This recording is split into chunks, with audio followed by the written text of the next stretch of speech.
Ladies and gentlemen, welcome to Midladder. Midladder consists of weird decks designed to hard counter you, Hog Rider decks, Chat GPT generated decks, and more Hog Rider decks. My goal is to show you exactly how you can get out of this hellhole using classic lavaloon. Hope you enjoy the video. Make sure to use code INVADER in the shop. Right on cue, we've got a Hog Firecracker cycle deck, which is just beautiful. You're going to face this deck about 35% of the time you are playing at this range of Ultimate Champion.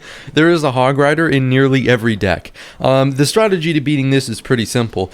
Do you want to deal with 2 Teslas and 2 Firecrackers at the same time? If the answer is no, then you need to tower trade in single elixir by ignoring one of his Hog Riders.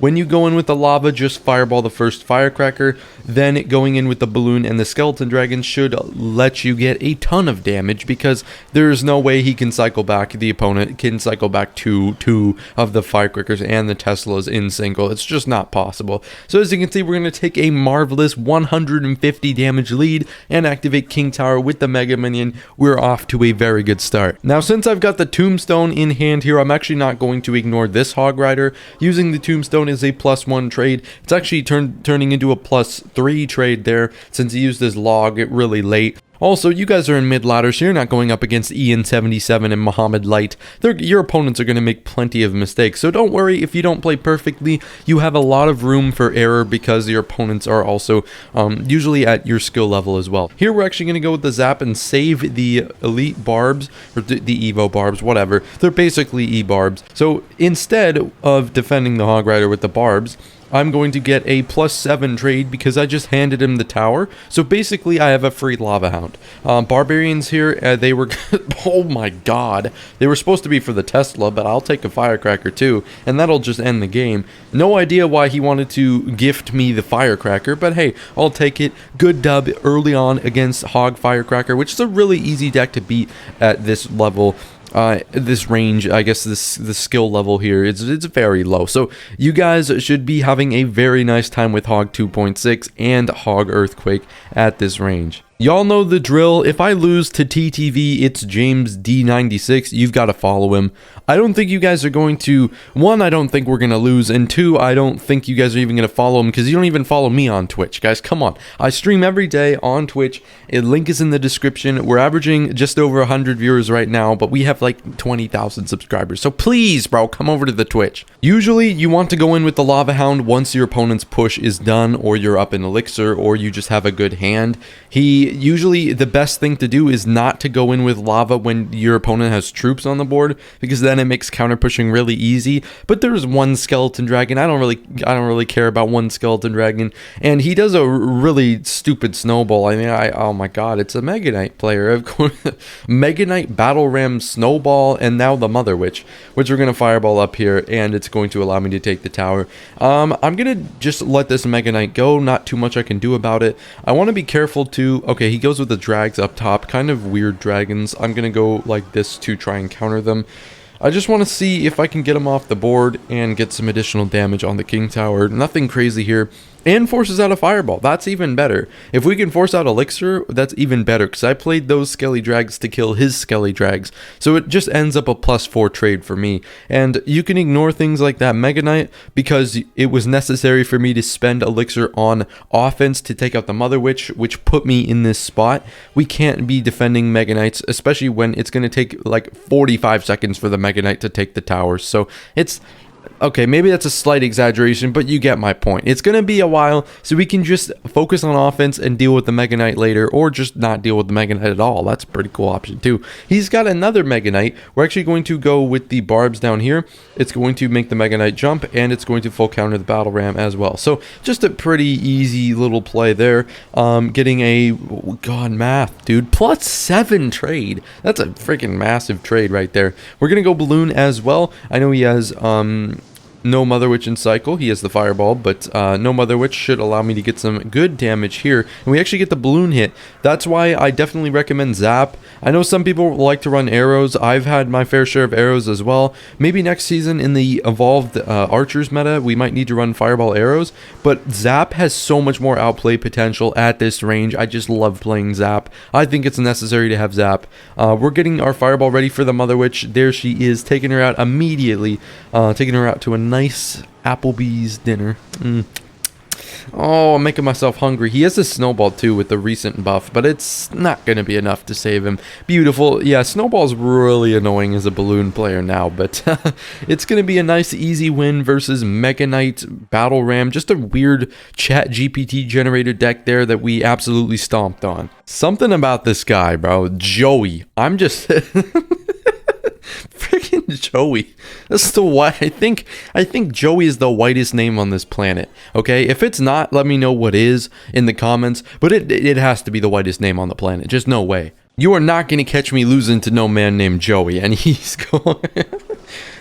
Where do these guys get their splash yard gameplay from? Awake? Like, bro, I mega minioned in the back. Like, what warrants you to go barbarian barrel graveyard at the bridge? And now he's going to suffer my wrath. So, we're just going to, I mean, yeah, he has a goblin cage for whatever reason. He only has enough tornado, so he has tornado to get the balloon off. This guy is now going to deal with the 5 barbarians on his right tower. Or, I should correct myself, he's not going to deal with the 5 barbarians on the right tower. So this is game. We are up like a whopping, like 7,000 damage after this. So, I'm pretty sure it's just over. He poisons to quit too. So, I mean, wait, do you really think a guy named Joey is going to give me a hard time? Really? And that'll do it. You can just, you know, stomp on players who make stupid misplays like that. So if you ever catch your opponent overcommitting, try using the barbs like I did. Facing off against my man Almazen. I don't know, it's a pretty W name, I'm not gonna lie. It's much more creative than Joey, that's for sure. Like Almazen, you know, it strikes fear into the hearts of the enemies. And he was like, oh, my name is Joey. My name is yeah. Hi, Joey. Nice to meet you, buddy. Like, come on, bro. Like, that's crazy. I'm sorry. I'm just feeling like hating today. Bro doesn't want to do anything. I'm just gonna lava the back. I don't got a problem with it. He's good. Wow. Okay. Well, Ice Golem mini P.E.K.K.A. I guess that's something you're gonna see at this range. They love to punish you for. Oh my god. Oh my god. Oh my god. There's no way. And he has the Inferno Dragon. That's just. This is just rubbing salt on the wound. Okay, so I imagine this is the circumstance that a lot of you guys find yourselves in.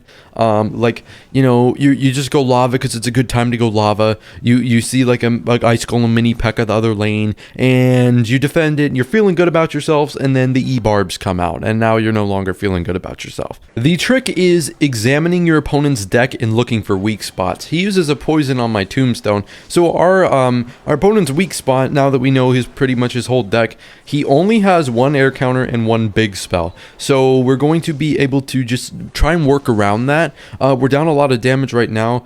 I'm thinking, so my main strategy is poison bait, obviously, because if I was to go in with, you know, skeleton dragons and lava and mega minion, that's probably not the best idea given that he has poison. He's just going to get a ton of value. So it looks like he's going to have a tough time defending my balloon. This is another reason we need zap, is because there's lots of inferno dragons and pesky stuff like that in this range. And also your opponents aren't like the coldest spoons in the fridge. So he's once again going to poison the tombstone, which actually allows me to go with the skeleton dragons because he can't kill them now. He only has Inferno Dragon and Poison. So we're going to go down a lot at the beginning. And let's say my opponent was to have something like a wizard.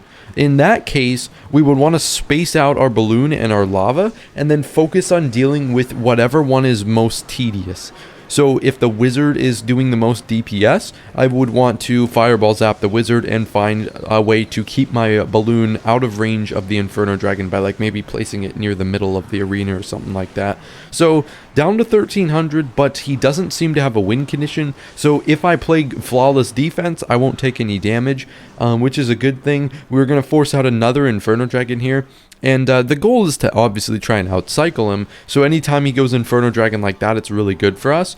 But he has a pretty quick cycle. He has like 2 or 2 elixir or less cards. So it's a little bit tough to outcycle him, but as you can see, he's not back to an Inferno just yet. He needs to play one more card, and he goes with the Poison. So we're just going to be able to wait this Poison out and then go Skelly Drags, and like I said, he doesn't have a way to kill him. He can distract with the Ice Golem, but that's not going to work for long. He does have 3 spells, so he's actually going to be able to wrap up the... Ooh, he misses the Skelly Drags. That's really good for us. We should be able to get a hit with this Zap, and that's another reason you guys need to run Zap over arrows, just that outplay ability. And we're going to pretty much tie it up here. We're only down 7 damage, so that's pretty good. Gonna drag this Ice Golem up here for no huge reason other than like I don't have a reason. It's just, you know, I don't want to take Ice Golem chip damage because that boy does a lot of damage. So we're gonna Mega Minion here. I'm gonna Fireball. Oh, whoa, shit.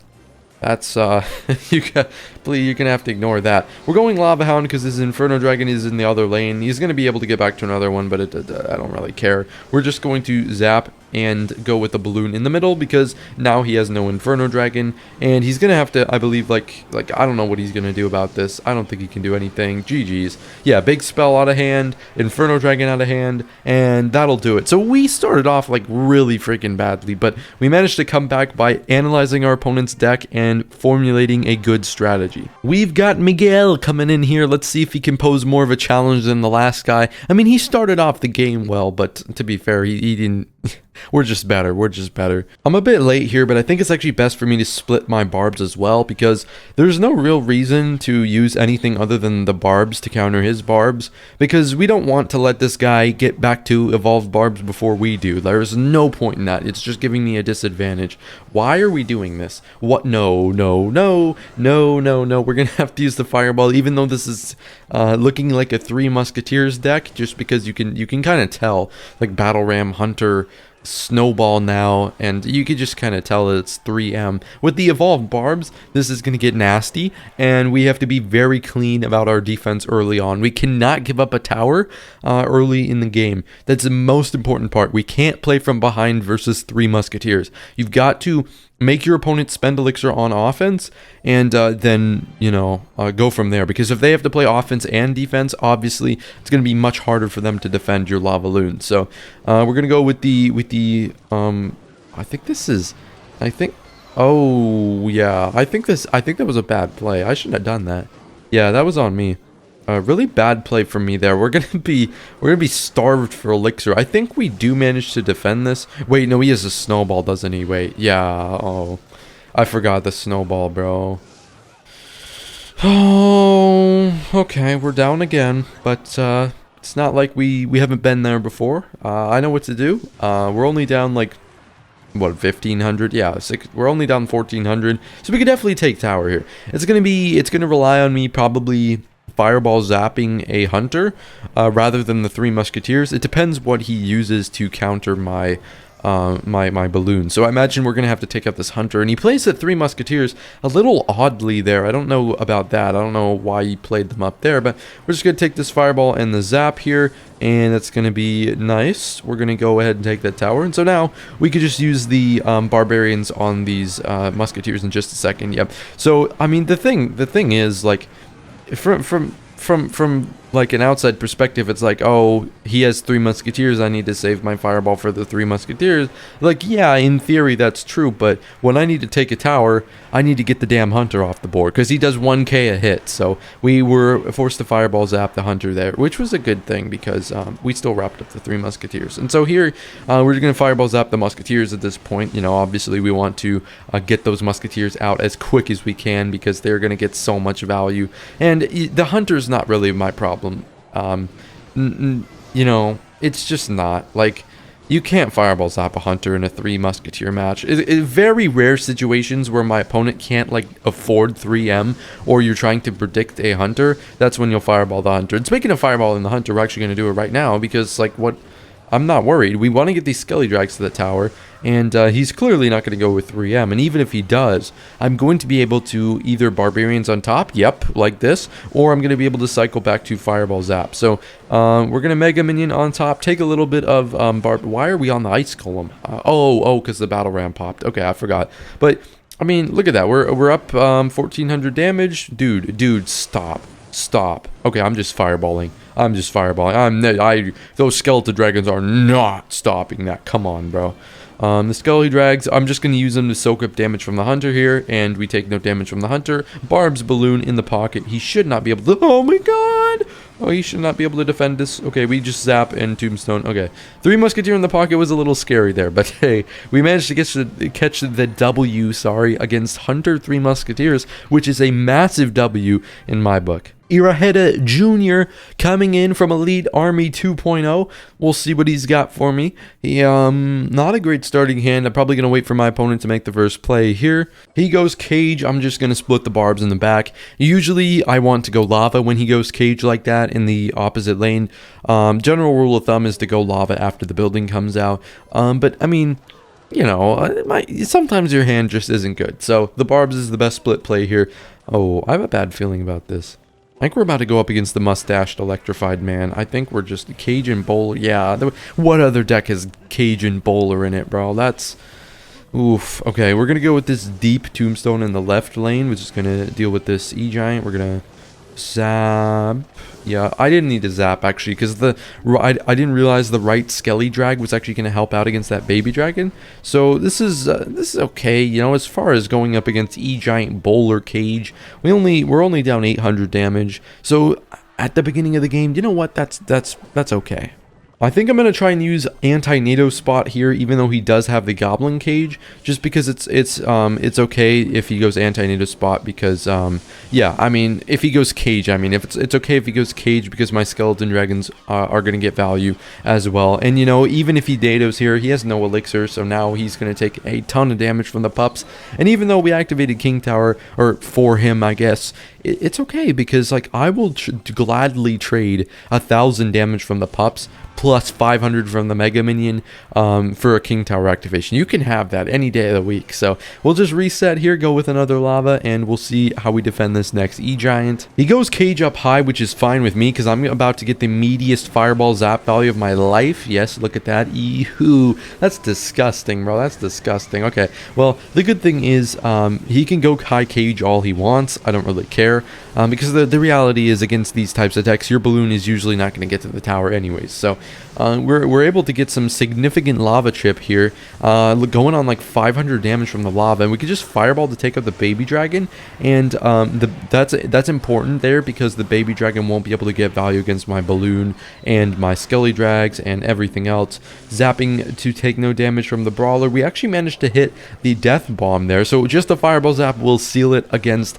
this matchup here from Iretta running E-Giant Bowler. I don't know why, but yeah, I mean, E-Giant Bowler, a bit of a weird deck, but not something, I mean, nothing's out of the picture in mid-ladder, so I mean, it's good that we're showing off these games. Hope you enjoyed the video. Make sure to like, comment, subscribe, and use code INVADER if you haven't already. Let me know if you enjoyed the new video format, and have a great rest of your day.